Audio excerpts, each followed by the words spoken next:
né? Não é sempre que eu posso. Minha ideia hoje é tratar do debate, ou do pseudo-debate, eu gosto de chamar de pseudo-debate, em torno do uso da criptografia por cidadãos, que, segundo autoridades, impõem dificuldades ou impossibilidade de investigação criminal. Então, vou tentar iluminar este pseudo-debate com alguns argumentos técnicos. Eu sou professor na Unicamp, lá eu sou membro do Laboratório de Segurança e Criptografia Aplicada, tenho experiência em torno de 15 anos na área de pesquisa, eu estou contando desde a iniciação científica, porque por que não, né? Eu posso. Então, acumulo aí 15 anos de experiência, como professor 5 anos, primeiramente na Universidade de Brasília, hoje na Unicamp. Então, vamos começar com um pouco de contexto, né? Esse debate já aconteceu neste planeta em momentos anteriores, de a criptografia vai impedir a investigação criminal e vai empurrar a sociedade para a barbárie e para o sofrimento. Isso já aconteceu antes.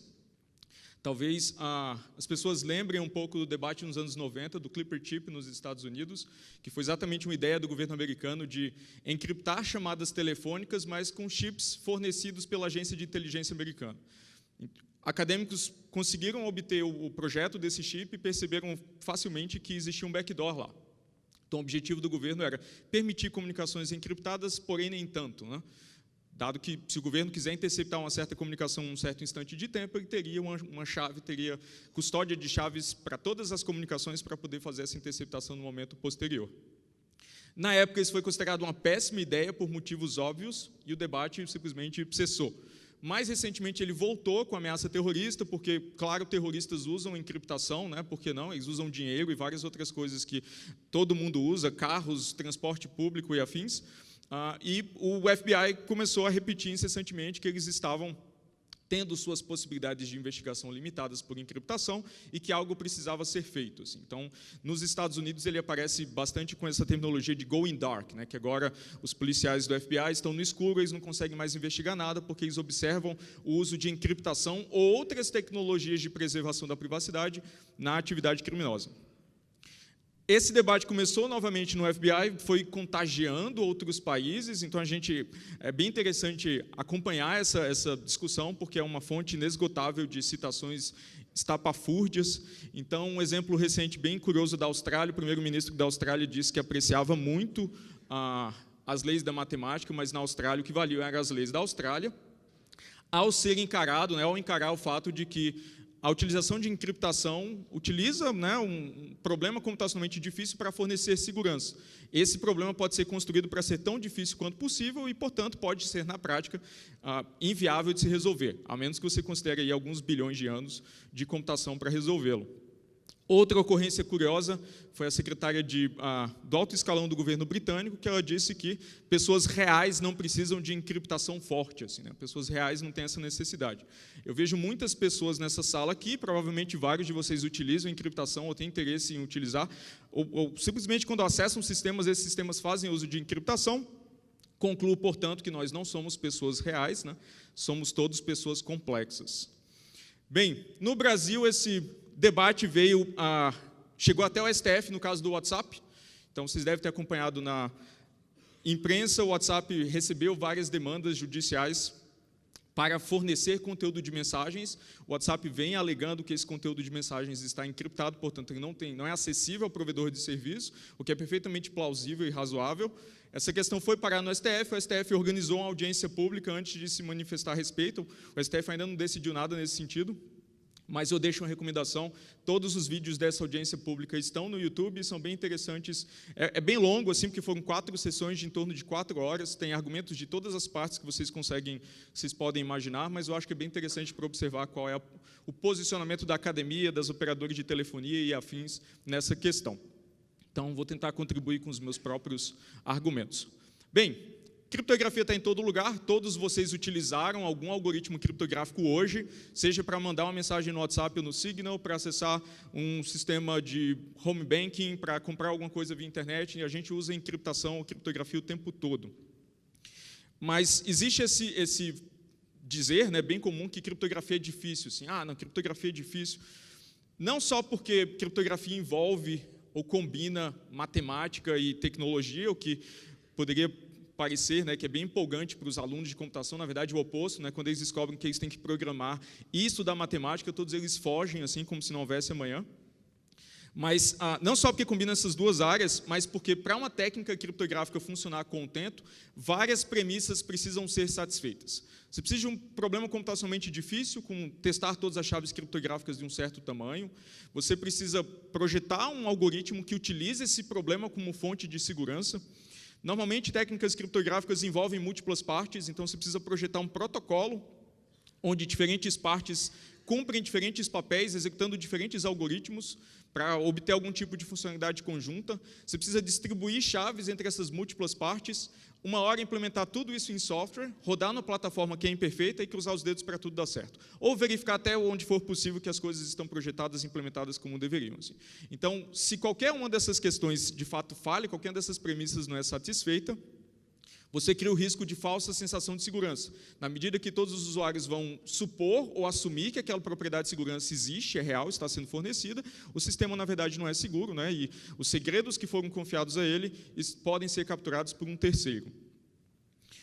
Aqui eu estou usando a terminologia que a gente adota na academia, onde criptografia é uma área de pesquisa que envolve várias propriedades de segurança. A mais clássica delas é a confidencialidade, que é fornecida por técnicas de encriptação. Então, eu não gosto muito de usar a criptografia como sinônimo de encriptação, porque eu acho evasivo e confuso. Assim. Então, aqui eu vou sempre usar encriptação quando a gente estiver falando de transformações de sigilo. É o cenário mais clássico da área de criptografia. Você tem dois usuários, né, Alice e Bob, que se comunicam por um canal inseguro, por exemplo, com a internet, e o adversário tem acesso a esse canal inseguro para ou capturar mensagens ou manipular o tráfego que ali é transportado. Então, esse adversário pode ser tanto passivo quanto ativo. No início dos tempos, o que a gente tinha era criptografia ou encriptação simétrica, onde essas duas partes precisavam se encontrar por um canal seguro, talvez num parque à noite, ambos usando sobretudo, né? Você sempre tem que usar sobretudo nessas ocasiões, e aí eles negociavam um segredo, algum tipo de senha, assim, essa é a nossa chave criptográfica a partir de agora. Isso, obviamente, impõe um limite fundamental para usar a encriptação na internet, porque você precisa compartilhar um segredo numa distância muito grande.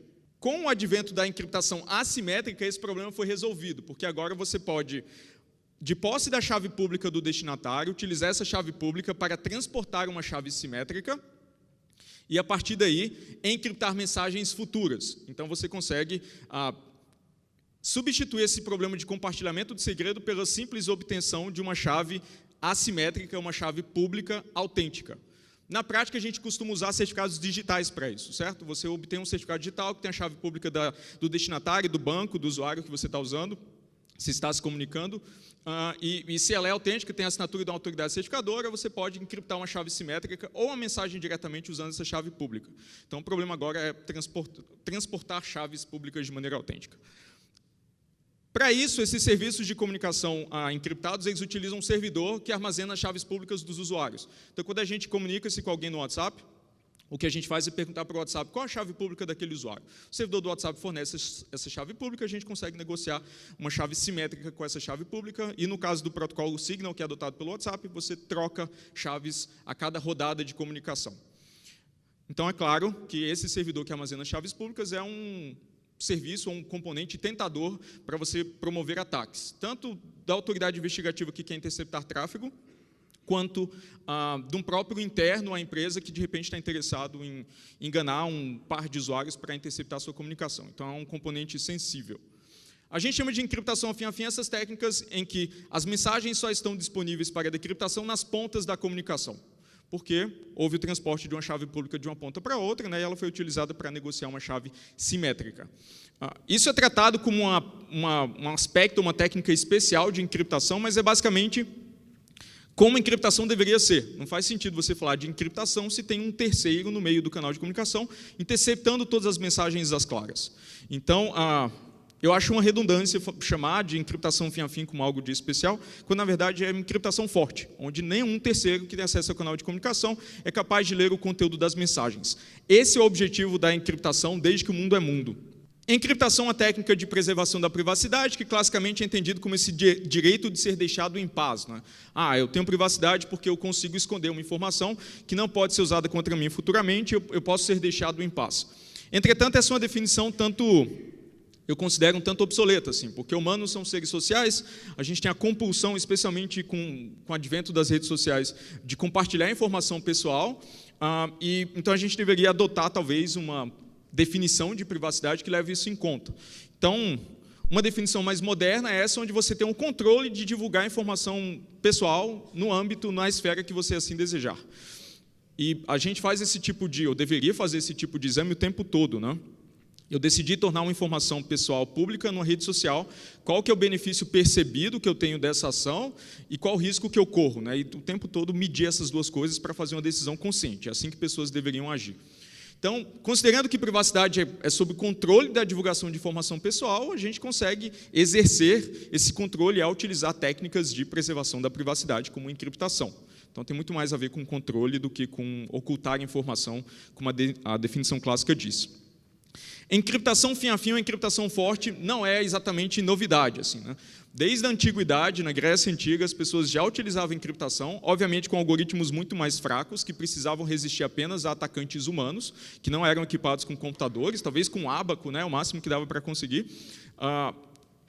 E sempre houve um enorme progresso na área de criptografia quando o mundo esteve em guerras. Então, na Primeira e Segunda Guerra Mundial, vocês devem ter visto já a máquina Enigma, que foi utilizada pelos nazistas para distribuir ordens, né, distribuir logística rapidamente via rádio, de maneira razoavelmente segura. Ela terminou quebrada, mas a gente observa esse aumento do interesse de investimentos em encriptação quando o mundo está em guerra.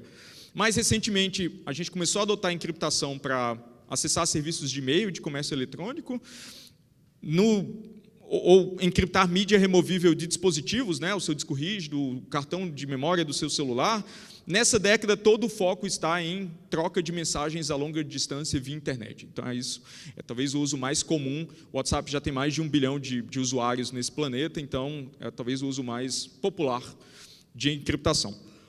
Observem que governos e autoridades de investigação não protestavam o uso da encriptação fortemente antes dela chegar nesse tipo de aplicação, né? Então, eu concluo que essa tensão recente, ela não é causada por encriptação em si, mas pelo fato de humanos poderem se comunicar de maneira segura a longas distâncias, a qualquer momento, de maneira conveniente, né, sem a possibilidade de interceptação por terceiro. Então, o problema da justiça não é com encriptação, ou a encriptação fim a fim, né, mas com encriptação entre humanos.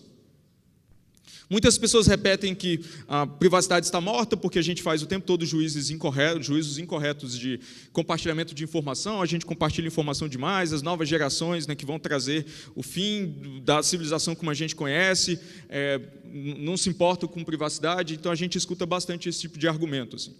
Eu resisto um pouco a esse argumento, também acho que é minha função resistir a esse argumento. Eu vejo mais privacidade não como morta, mas como um conceito em transformação. A gente, primeiro, foi muito mal treinado a entender que nossos dados não têm valor, porque a gente troca os nossos dados por serviços gratuitos, né? Então, se eu estou trocando meus e-mails por um serviço de e-mail gratuito, meus e-mails não têm valor nenhum.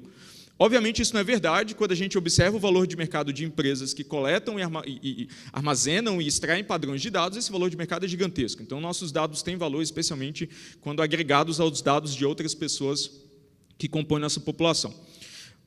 A gente também observa que vazamentos de dados geram riscos e prejuízos reais, assim. Esses prejuízos não são abstratos. Toda vez que a gente tem um grande vazamento desses, acabou de ter um agora da Equifax, né, nos Estados Unidos, tem uma sequência de ataques e de crimes, né, atividade criminosa ligada a roubo de identidade. Sempre tem alguns meses depois, né, quando talvez as pessoas, ou semanas depois, quando a repercussão cai um pouco, a gente começa a ver ataques montados com esses dados vazados. Então, há prejuízo financeiro e há prejuízo pessoal também, quando há violação de intimidade, né, ou algo que ataca a honra das pessoas. Dadas as revelações do Snowden, a gente sabe também que vigilância global é interesse de muitos países. É claro que esse argumento do FBI tem embutido ali a preservação das condições de vigilância que ele já detém, isso é evidente. Mas eu começo a ver uma recuperação nesse sentido que, dado que toda essa atividade ficou escancarada, há incentivos econômicos hoje para você fornecer produtos que preservam a privacidade. Não à toa o WhatsApp alcançou o volume de usuários que ele tem, assim. Há um interesse das pessoas maior por tecnologias que preservam a privacidade. E eu acho que talvez a internet das coisas, como ela está sendo projetada e colocada em produção, será dominante nessa transição, assim, da gente mudar para talvez um ciclo que seja mais privativo. Na medida que esses dispositivos porcamente projetados e implementados coletam informação sensível o tempo todo e vão provocar vazamentos em volumes que a gente nunca viu, o prejuízo vai ser maior. A humanidade, talvez, com dor e sofrimento, entenda que privacidade é importante. Assim.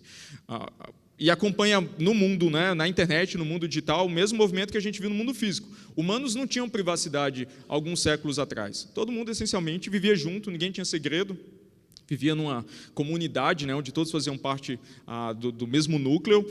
E, na medida que a gente foi se equipando e as condições de prosperidade foram aumentando, a gente foi construindo nossos cubículos para se esconder. Assim. A gente começou a usar roupa e se escondeu em cubinhos e chaves para fechar gavetas, para guardar as nossas coisas, porque isso faz parte da nossa identidade. Então, eu suponho, eu acredito, né, talvez seja otimismo meu, que a gente vai abandonar essa fase coletivista da internet, onde todo mundo acha importante compartilhar tudo, ou não faz a mínima questão de ceder informações críticas para empresas bilionárias, e a gente vai ver um ciclo de comunicação ou tecnologia privativa sendo adotada em larga escala. Veremos.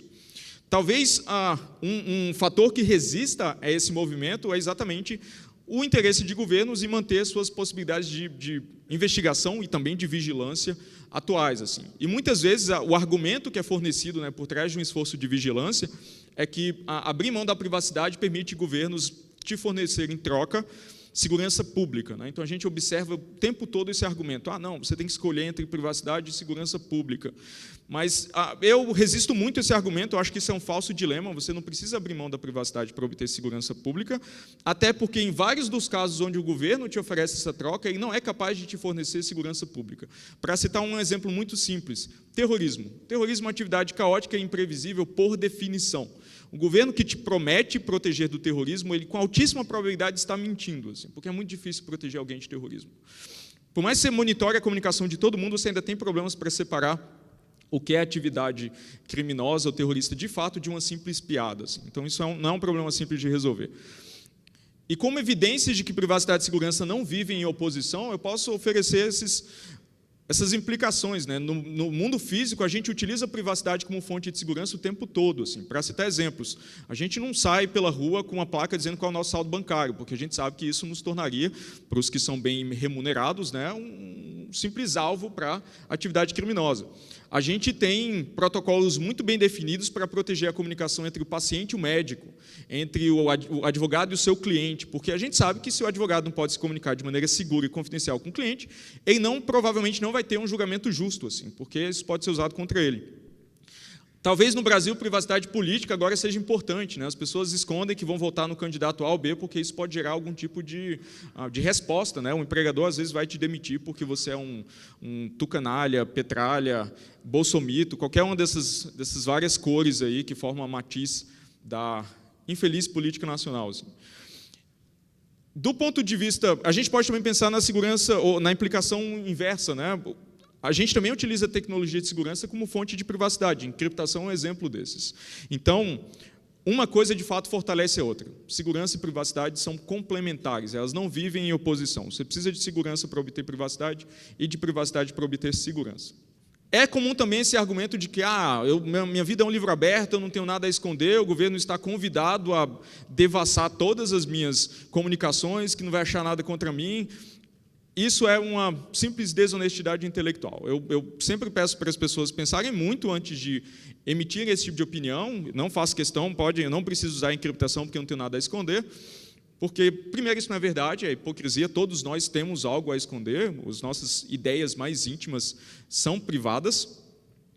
E isso causa um enorme dano coletivo à noção de privacidade da população, que não é tão diferente da liberdade de expressão. Quando alguém fala, eu não preciso, né, de liberdade de expressão, há um dano coletivo à liberdade de expressão. Só que todo mundo sabe que, eventualmente, pode precisar de liberdade de expressão. É por isso que a gente não diz, né, que não precisa de liberdade de expressão. Então, acho que o Snowden encerrou completamente esse debate, falando que dizer que você não precisa de privacidade, de um direito à privacidade, porque você não tem nada a esconder, é equivalente a dizer que você não precisa de liberdade de expressão, porque você não tem nada a falar. Assim. Então, eu acho que esse argumento encerra completamente. Pensem muito bem antes de falar assim, não, eu não tenho nada a esconder, podem revistar toda a minha casa a seu mandado, eu estou absolutamente tranquilo com isso.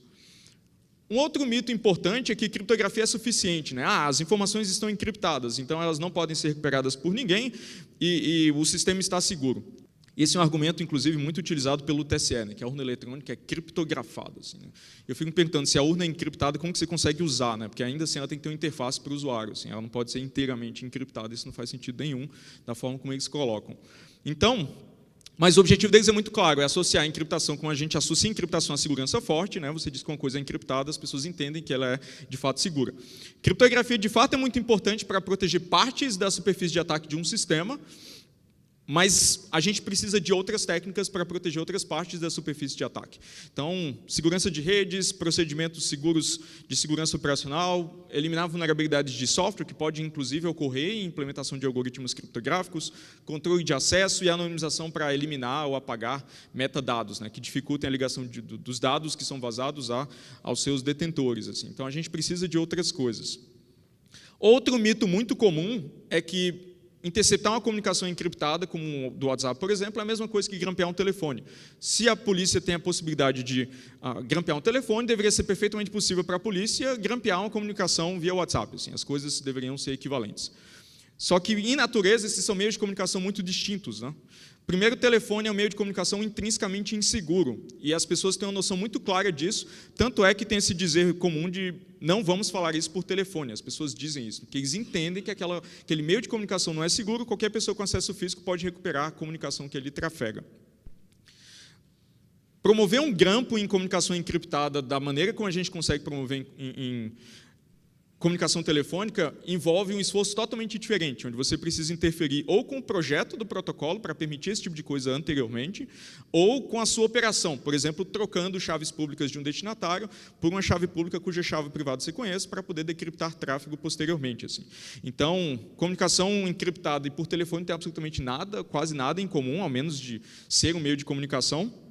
E acho que uma boa analogia é encarar a comunicação encriptada como HTTPS, né, e comunicação telefônica HTTP. O tráfego simplesmente está às claras, não autenticado, não sigiloso, para qualquer pessoa com acesso ao meio de comunicação conseguir interferir.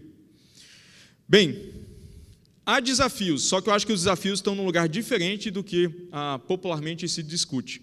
A gente vive, efetivamente, numa era dourada da coleta de dados, certo? As empresas coletam informações de bilhões de usuários e armazenam essa informação em enormes data centers. Assim. Então, argumentar que o poder de investigação diminuiu porque os canais de comunicação estão encriptados também, para mim, parece desonesto. A gente tem uma tonelada de dados armazenados em lugares que, dentro de jurisdições que podem responder a demandas judiciais, que podem ser perfeitamente possíveis para fins de investigação criminal.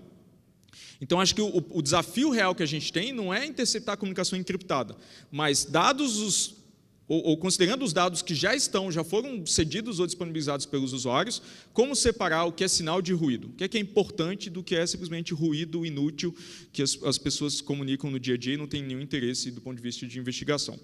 Então, acho que esse é o desafio real.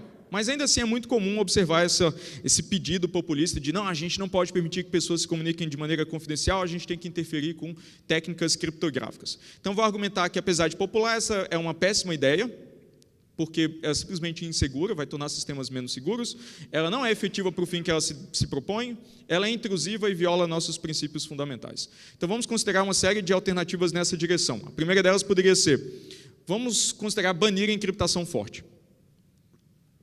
As pessoas utilizam a encriptação para cometer crimes, ou cometem crimes, ou negociam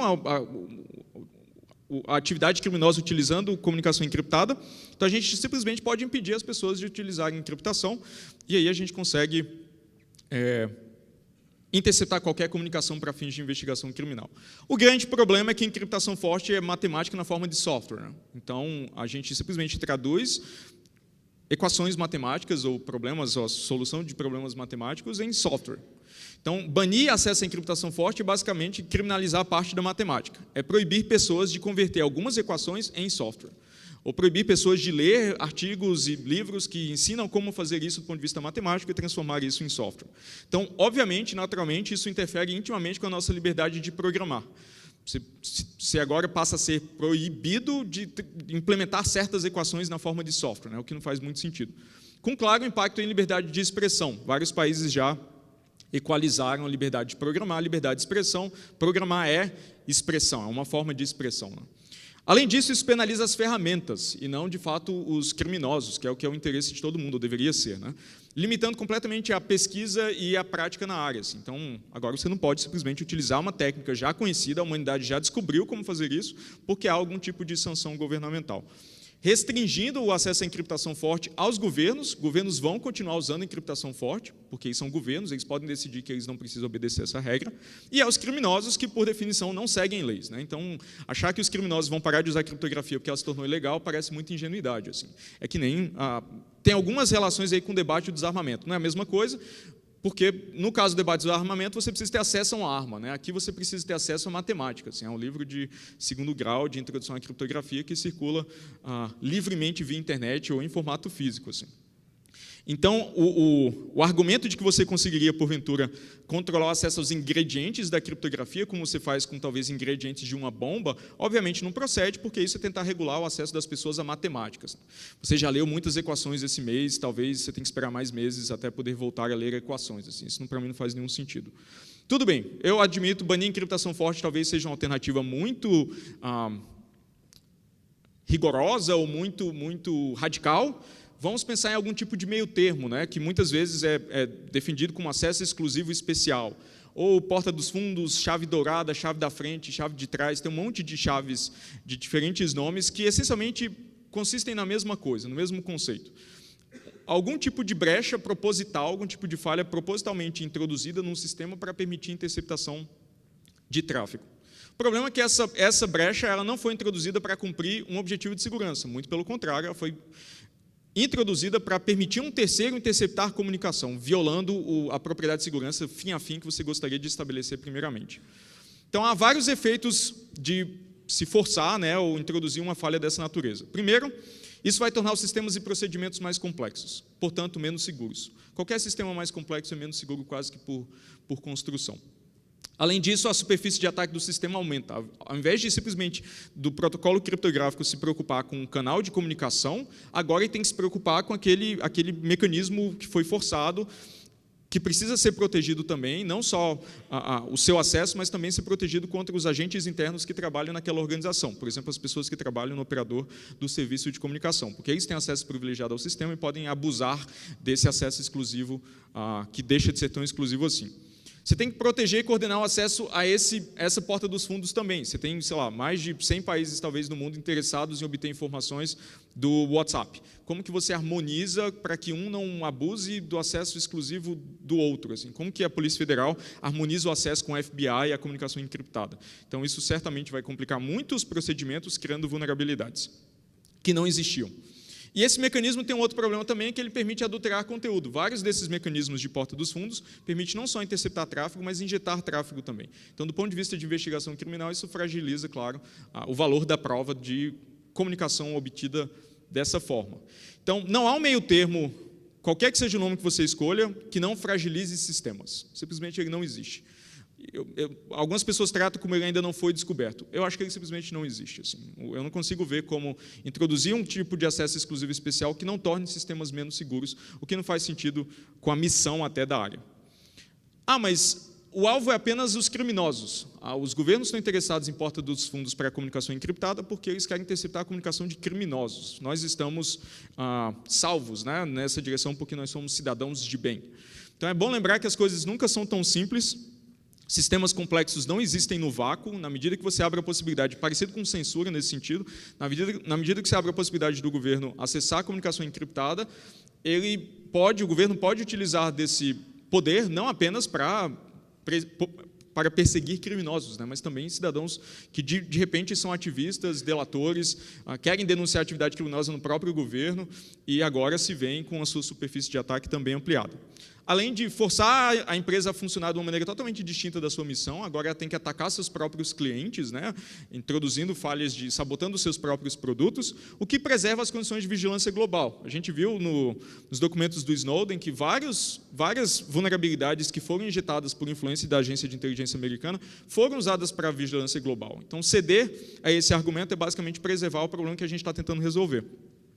Então, por mais que os alvos possam ser criminosos inicialmente ou no discurso, os efeitos se espalham por toda a sociedade. A gente tem jornalismo investigativo, ativismo, outras atividades que são absolutamente legítimas e que precisam de proteção criptográfica. Talvez todas essas alternativas sejam muito radicais, a forma correta de se tratar isso seja se aproximar de empresas no mercado que estejam mais suscetíveis a colaborar com o governo, na medida que eles introduzem falhas nos seus produtos e, portanto, recebem algum tipo de bonificação no mercado, como isenção fiscal ou algo do tipo. Isso também é problemático, né? Porque, primeiro, alimenta um mercado de insegurança. Você está fornecendo recursos e aumentando a competitividade de empresas que estão sabotando os seus próprios produtos para satisfazer necessidades do governo, legítimas ou não. Assim. Tornando a nossa indústria, né, o nosso esforço de pesquisa, menos competitivo, porque a gente se afasta do objetivo original. E impondo um limite muito estranho, um limite superior muito estranho à segurança. Imagina que o governo estabeleça a seguinte coisa: como senhas longas dificultam a atividade investigativa, porque, sei lá, você intercepta um telefone, você tem que obter o conteúdo desse telefone, para isso você precisa adivinhar a senha, todas as pessoas agora podem usar, no máximo, senhas de 6 caracteres. Imaginem essa proposta. Ela faz todo sentido com o argumento da atividade de investigação, mas eu acho que temos que concordar que seria uma ideia absolutamente estúpida, assim, né? Porque, ao mesmo tempo, é uma faca de 2 gumes, você está alimentando tanto a atividade de investigação quanto a atividade maliciosa, criminosa ou não. E isso também conserva um aparato de investigação obsoleto, que precisa desses recursos para conseguir conduzir suas atividades e não consegue ser efetivo na presença de encriptação forte, que vai existir, até porque, como eu já argumentei, né, criminosos dificilmente vão abandonar a encriptação forte porque foi tornada ilegal. Então, distorcer incentivos para privilegiar empresas que sabotam seus próprios produtos também não parece uma boa ideia. Entretanto, ainda assim, eu vejo oportunidades. O foco aqui é que criptografia, de fato, é difícil, é uma área difícil. É difícil você projetar e implementar sistemas criptográficos seguros, mas a gente não deveria trabalhar para tornar essa tarefa ainda mais difícil. Assim. Nosso objetivo deveria ser outro. Então, a principal oportunidade aqui é adaptar a sociedade, adaptar o aparato investigativo para utilizar técnicas de investigação que sejam menos intrusivas. Alguns exemplos, né? Análise de metadados. A gente ainda vaza muito metadado, né, os dados sobre as comunicações, nos serviços que a gente utiliza. E eles podem ter fins de investigação criminal. Inclusive, tem um assassinato de uma juíza no Rio de Janeiro que foi resolvido com metadados. Eles traçaram o caminho do suspeito ao longo do dia e ficou evidente que ele tinha cometido assassinato, porque ele estava em todos os lugares que ele precisava estar nos instantes certos. Com câmera de vigilância, dados de GPS e coisas desse tipo. Então, a gente pode usar esse tipo de informação para a investigação. Apesar de que essa informação precisa ser também protegida, as proteções que a gente tem ainda são muito incipientes no Brasil. Obter cópias de segurança de aplicativos de mensagens na nuvem, né? Então, boa parte desses aplicativos fazem cópias de backup em serviços de computação em nuvem, e elas podem ser obtidas também para fins de investigação. Inclusive, para os que se preocupam com privacidade e segurança de fato, eu recomendo desabilitar esse tipo de funcionalidade, né? A menos que você realmente precise de restaurar um backup das suas mensagens num dispositivo novo. Eu prefiro destruir todo o histórico e habilitar um celular novo e começar a minha vida de novo, né?